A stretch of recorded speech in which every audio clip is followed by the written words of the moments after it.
importante, tão comemorada por todos, até porque foi sobre um adversário que trouxe muita dificuldade para o Flamengo no ano passado. Boa noite. Repetiu a final da Copa do Brasil, né? Tem toda uma história, tem toda uma tradição. Nós perdemos para o São Paulo lá, o último jogo do campeonato. Ele tem, pela grandeza das duas equipes, uma rivalidade e desempenho da equipe bem. O sentimento é de que não transformado no terceiro gol, muito também pela boa atuação do goleiro adversário. E aí o futebol ele é um joguinho de xadrez. Quando dá cãibra no Alan, ele não consegue fazer a recomposição, pede para sair, mas a regra do jogo não permite essa paralisação. E justamente é no setor do Alisson que faz o lançamento, e aí fica um jogo daqueles diferentes jogos dentro do mesmo jogo. Aí fica assim, 2-1, aí fica difícil. A lamentar só esse desempenho, que o resultado podia ter sido mais elástico em relação ao que jogou. Tite, aqui, Letícia do GE. Queria que você falasse um pouquinho do Gerson. Ele já jogou essas 2 últimas partidas, teve um problema muito grave, voltou bem e, em cima disso, ele era um dos pilares da sua equipe antes do problema que ele teve e agora precisa se encaixar, que a equipe está bem encaixada. Queria saber como você pensa o Gerson daqui para frente. Entendo todos vocês, me ajuda, vocês têm o intitular titular. Nós não conseguimos conceber assim.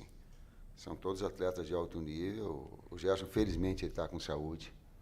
Felizmente, ele está retornando na sua melhor condição. Não tinha condições para jogar um jogo inteiro. Físicas, estou falando pelo Fábio. Mas aos poucos, para adquirir, porque dentro do jogo tu vai ter a necessidade, assim como outros, todos. Assim como não teve a condição de jogar o Arrascaeta hoje. Complementa, Matheus. Tá bom, foi bem. Tite, boa noite. Aqui, ó. Aqui. Rodrigo Cerqueira, TV Globo. Domingo é um dos jogos mais esperados, pelo menos aí por parte da torcida, por conta de tudo que os clubes conquistaram nos últimos anos, os clubes que vêm disputando tudo nos últimos anos. Queria que você fizesse uma avaliação desse Palmeiras que vocês vão enfrentar, né, que vem com o Flamengo ali sempre disputando os principais títulos, e o que você espera desse jogo de domingo, sendo em São Paulo. Obrigado. O Palmeiras é uma equipe muito forte, vem com uma consistência de equipe, de elenco nas últimas temporadas. Não é à toa que é o bicampeão brasileiro, né? Então a gente tem todo o respeito, a gente faz a análise do adversário, a gente tem uma ideia do que pode enfrentar, a gente vai mais aprofundar na sequência dos dias. E é um grande clássico do futebol brasileiro que vale os mesmos 3 pontos que valeram hoje. Então, toda rodada que a gente jogar, a gente tem que buscar os 3 pontos, tem que dar valor para a partida que a gente vai jogar e estar bem preparado para ele ser o Palmeiras, ser o São Paulo, o Atlético Goianiense, o Botafogo, todas as rodadas. Reitero o que ele colocou. O Campeonato Brasileiro, ele tem uma característica. A pontuação ela é igual, independentemente da grandeza de um clássico maior, ou no tal dos últimos 2 campeões, a pontuação de início e a pontuação de final define-se quem vai chegar ou quem fica alijado da disputa. Tite, boa noite aqui. Tite, hoje o Flamengo tomou um gol de cabeça. O Flamengo tomou 3 gols esse ano em partidas oficiais, consequentemente, os 3 de cabeça. Ano passado, o Flamengo foi eliminado da Libertadores, você ainda não era o técnico, mas com 3 gols de cabeça. O gol que o Flamengo tomou aqui no Maracanã, na final da Copa do Brasil, que perdeu o jogo contra o São Paulo, foi de cabeça. Queria saber de você assim, o quanto isso te preocupa, se já tem um sinal de alerta ligado por sua parte, da sua comissão técnica, nessas bolas aéreas que são lançadas na área pelo adversário, principalmente nessas subidas, né, dos pontas e dos laterais adversários, cruzando essa bola na área e o Flamengo acaba tomando o gol. Obrigado. Parte da resposta eu coloquei anteriormente na situação do Alan, em que a pressão no homem da bola ela é importante. Para que não haja essa situação. E ele estava, aí o joguinho de xadrez, ele estava com cãibra, ele não conseguiu pressionar Aí até a substituição ela foi logo em seguida, até ele estava dentro, ele disse, pô, professor, eu não consegui. Ele disse, não dava mais, deu 2 vezes a cãibra nele. Então, para essa situação específica, a gente tem que analisar o contexto todo delas. Eu não posso falar em relação, eu entendo a tua observação em relação a trabalhos anteriores, né? Do jogo anterior, nós tomamos um gol. O mérito, a gente tem que olhar por mérito. Essa faltou uma pressão no nome da bola. Essa especificamente, ela poderia ter sido melhor, deveria ter sido melhor, salvo esse problema físico que acabou determinando essa facilidade maior no cruzamento. E contra o Milionários foi com o pé. Então foram 2 de cabeça. Boa noite, Tite, Matheus. Guilherme Xavier, da Trivela. Queria voltar na questão das nuances do jogo, que você falou do Alan, do Flamengo ter sofrido gol. Eu vi um Flamengo muito mais intenso do que domingo contra o Atlético Goianiense hoje. Teve até um momento ali no início do segundo tempo que a torcida ovacionou o time que correu atrás da bola ali, a marcação-pressão funcionando, mas na reta final novamente oscilou.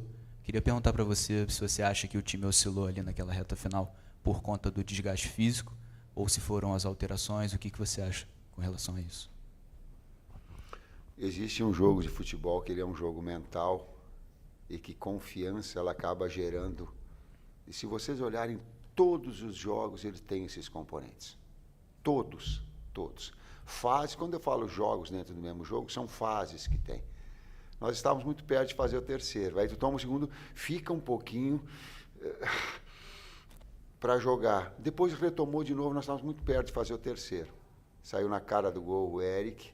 Nós tivemos outras oportunidades de finalização de média. Eu brinquei com o BH, eu digo, até coloquei, eu substituo o defensor com cãibra, atacante, tu vai respirar um pouquinho, vai alongar um pouquinho, porque eu vou deixar o tempo todo. Porque ali eu pode daqui a pouco arriscar, a menos que seja uma condição de lesão. Eu digo, pode, já que eu não tiro mais. Então, ela tem esses aspectos dentro do jogo. Goiás, o Flamengo jogou 10 jogos, foi informações, 10 jogos lá em Goiás. Ele tinha perdido 5, empatado 3 e vencido 2. É muito difícil jogar, pela qualidade do adversário, pelo clima, porque tu não consegue o horário, tu não consegue impor um ritmo mais forte às vezes. O clima tem interferência nesse aspecto. Hoje nós tivemos que tirar o Arrascaeta. Tu acha que eu quero tirar o Arrascaeta? Eu fico aqui tirou 10 do time, eu fico aqui exposto para tirar. Mas o que era? Não dá. Vou estourar o cara na sequência dos jogos. Agora é fácil. Mas e antes, para tirar o 10? Então, por isso que passa essa mensagem a todos os atletas. Daqui a pouco tu vai ter a necessidade, é inevitável nesse calendário. É inevitável. É inevitável a troca em todos os setores. Ou na entrada, como aconteceu, para te dar um vigor mais. Tite, boa noite. João Pedro Fragoso, Jornal Globo, parabéns pela vitória. A gente sabe que está no início do campeonato, mas hoje o Flamengo voltou à liderança do Campeonato Brasileiro depois de mais de 3 anos. A última vez tinha sido na 38ª rodada do Brasileiro de 2020, que foi campeão, e depois passaram 115 rodadas até o Flamengo conseguir chegar na liderança do Brasileiro de novo. Eu queria te perguntar o que isso significa para você e para a sua comissão. Permanecer no G4 até as últimas 10 rodadas. E nas últimas 10 rodadas vai definir o campeão. Professor, boa noite. Igor Siqueira, do UOL. O senhor mencionou a situação da Rasca agora há pouco, mas queria entender um pouco qual é o planejamento de vocês, considerando não só o próprio Arrascaeta, mas o time como um todo, considerando que vem aí um jogo no sintético e o outro na altitude. Nessa questão física, dessa rotação do elenco, já antecipou a poupar o Arrasca agora, pensando nesses 2 jogos, como é que está? Sei que o Fábio não está do seu lado hoje, mas enfim, vai sobrar para você e para o Matheus explicar, por favor. Está correta a pergunta, está coerente a pergunta, só que não é poupar. Nós não poupamos. Não dava, senão ela passa uma conotação para quem ouve assim que a vontade dele, ele poupou o cara. Não poupei, não. Decido, sim, é claro, mas tem todo um aparato de... E a gente É exatamente o que tu falou. É primeiro preparar para o jogo no sintético. E aí depois a gente preparar para o jogo na altitude. Fica muito difícil a gente projetar o que a gente vai fazer quarta-feira tendo esse confronto no domingo. Então a gente tem que recuperar, ver sexta-feira como é que estão os atletas, ver o que a gente pode continuar fazendo para domingo. E aí depois a sequência. Tite, Matheus, Raiza Simplício aqui da Gol Brasil. Tite, há 2 coletivas, se não me engano, você comentou que logo após o jogo contra o Nova Iguaçu, né, comentou que se reuniria com a diretoria para conversar sobre planos, sobre questões de prioridades, planejamento, até por conta também desse calendário desgastante. Queria saber se já houve essa conversa e, se você quiser, né, falar sobre essa questão das prioridades. A gente sabe que vem aí uma sequência muito difícil. Saiu o adversário do Flamengo na Copa do Brasil e é mais uma viagem longa, né, um clima também bem quente. Eu queria que você falasse um pouco sobre isso. Lutaremos por todos os títulos, pode ter certeza. Agora, também não faz parte de mim ser mentiroso, não falar aquilo que eu acredito, não falar a minha verdade, né, com respeito a todas as outras opiniões. Sei que a torcida quer também, tem. Agora, é quase que humanamente impossível tu conquistar todos os títulos. Vai ter algum momento que vai se estabelecer, e agora? Tem 2 jogos importantes, o que nós vamos fazer? Decide, não dá para ter o Arrascaeta nos 2, aonde a gente vai ter? Não dá para ter nos 2, o que vai fazer? Quando ele fala de prioridades, é nesse aspecto. Não é de preferir e nem de abrir mão. E até aí também não está expondo os atletas a um risco de lesão muito grande, né? Porque às vezes a gente fala prioridade, parece que a gente vai tirar um monte de atleta de um jogo. Não, vamos botar aqui para escolher o próximo. E como a gente vem falando, a gente escolhe o jogo a jogo, né? A gente avalia jogo a jogo. Então, quando a gente vê que um risco de lesão, que o atleta já está num declínio de performance, alguma questão que a gente tem que ter um cuidado maior, esses são os pontos que a gente fala. Deixa eu falar para o torcedor flamenguista. Eu estudei bastante, então eu consigo até para ele avaliar. A gente tem o aspecto físico do atleta. Tem um aspecto de termografia do atleta. Tem um aspecto fisiológico do atleta. Tem um departamento médico, tem o relato do atleta quando ele está sentindo mais. Então, não é assim uma coisa que vai. Claro que aí no final eu decido. Se ele é clínico, se ele é retirada, é saúde fora. Mas ele, em termos de fisiologia, claro, eu vou trazer essa decisão minha final. Mas tem um monte de situações. Tem um aspecto mental. Eu lembro que um Gerson uma vez colocou, ele disse assim, é lindo jogar no Flamengo, mas também é uma responsabilidade muito grande de desempenho, que está sempre sendo cobrado com alta performance.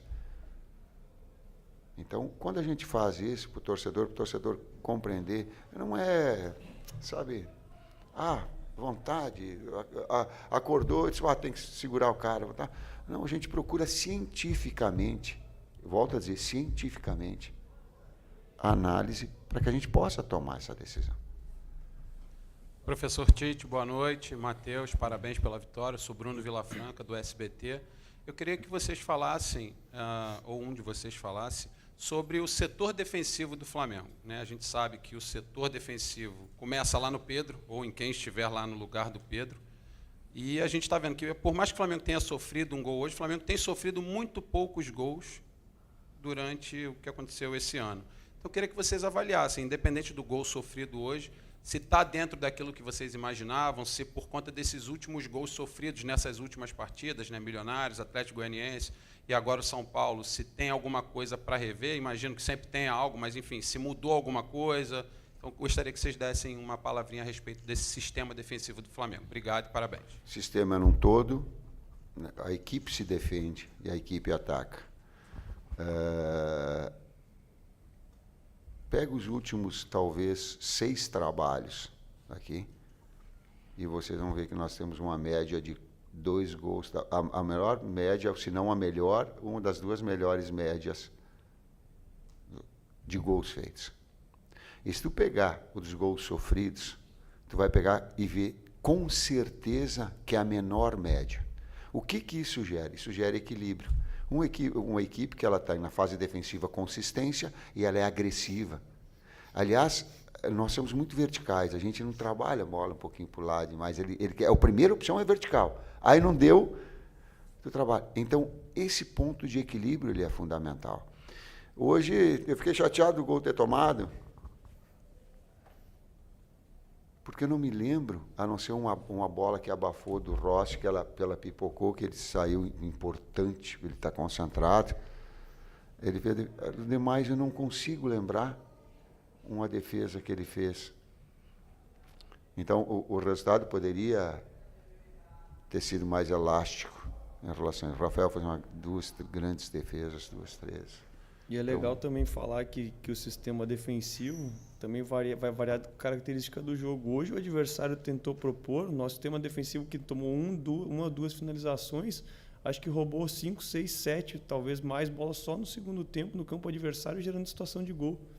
Então isso é uma coisa que traz para nós também. E quando a gente vê que o atleta se entrega, dedica, sustentação, nossos zagueiros antecipando muito a bola que ia entrar no eixo central. E aí quando a gente vê que a gente retoma a bola e a torcida também fica feliz com o comportamento, sim. Esse é o comportamento da nossa equipe. Sim.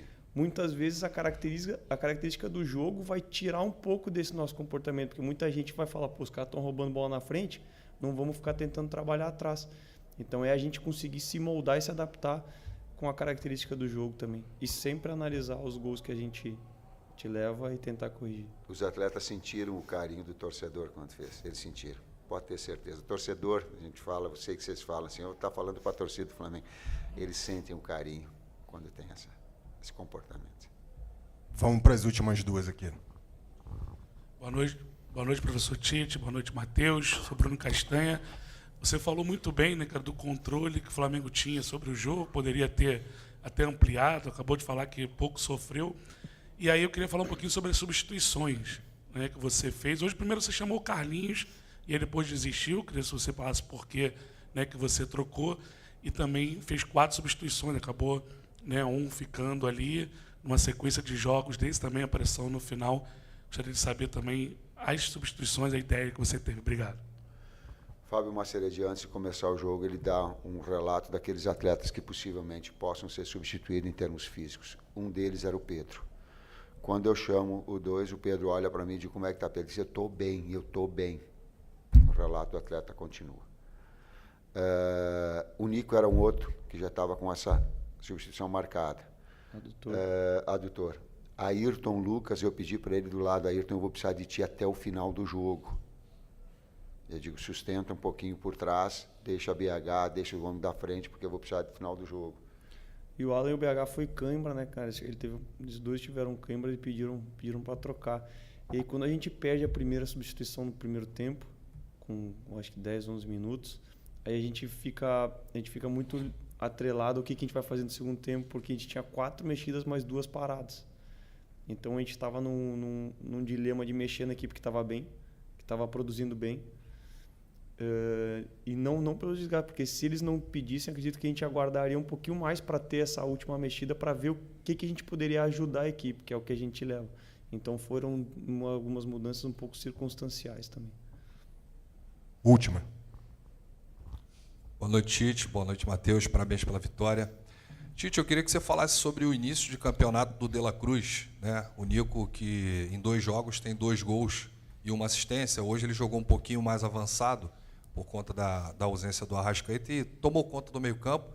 Foi muito ovacionado pela torcida, tanto ele e o Bruno Henrique, pelo gás que eles deram, principalmente no segundo tempo, né? Eles correram o jogo todo, mas no segundo tempo a gente viu uma intensidade do time todo que a gente não via nos últimos jogos, principalmente no segundo tempo dos jogos. E se você me permite, já falando do próximo adversário, Palmeiras, que perdeu hoje para o Inter em casa por 1-0, viralizou uma fala do Abel Ferreira, que o repórter perguntou para ele o que o Flamengo tem que o Palmeiras não tem. Ele foi curto e grosso e disse, dinheiro para contratar jogadores feitos. Se vocês concordam com essa fala dele.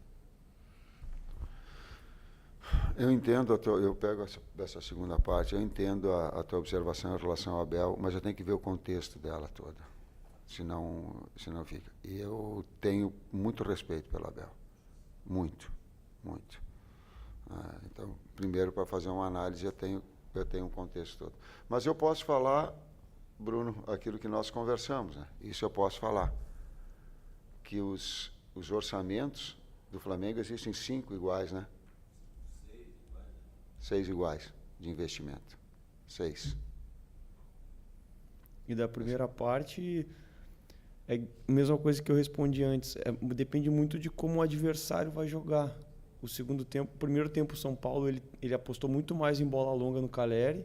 Então fica difícil a gente ter uma intensidade, uma sequência de bote, de marcação agressiva, se eles não estão trocando passe. Foi a mesma situação que aconteceu contra o Atlético Goianiense. Então ficava difícil a gente impor uma intensidade de marcação se o adversário não tenta trocar passe. No segundo tempo eles fizeram linha de 4, baixaram os 2 laterais, abriram os 2 zagueiros e vinha sempre o Alisson e o Pablo Maia para construir. Então a gente conseguia isolar de um lado e fazer pressão, isolar e fazer pressão, isolar e fazer pressão, inclusive com salto em goleiro. Então muitas vezes é a característica do jogo que vai pedir uma ou outra adaptação nossa. É bom esse cara. É isso, gente. Boa noite. Obrigado, Tite. Obrigado, Matheus. Até a próxima.